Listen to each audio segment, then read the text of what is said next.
what did Cornelius do? Cornelius had gathered together everybody. I'm sure they got news that they're on their way. Peter's on his way with everybody. The horses galloping back and forth, relaying the messages. And they'll probably have a big dinner plan. They probably have a feast. We're told there's many people in the house.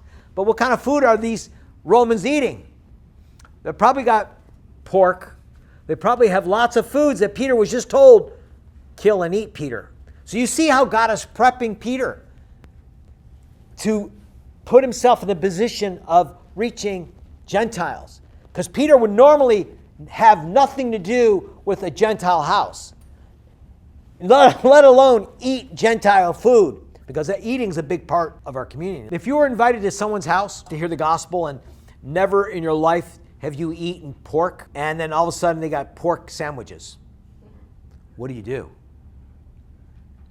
Because Peter now understood that his mission was primary to his own personal appetites, okay? You put everything secondary. That's part of the gospel, like learning to put yourself second, your emotions second, someone offends you, you put it second.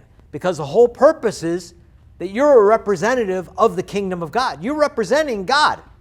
And so when you represent God, you have to put yourself second. And I often think of it like the word deacon is the same word that's translated waiter. So if you think about when you go to a restaurant and you're sitting at that table and you're with your friends and the waiter or the waitress comes in and says, what would you like to eat? You don't know what's going on in that guy's life or that girl's life. They could have a mother, a wife, kids sick at home. They could be going through divorce. They could be going through a relation breakup. They can be going through financial issues, but they can't tell you that because they're your waiter.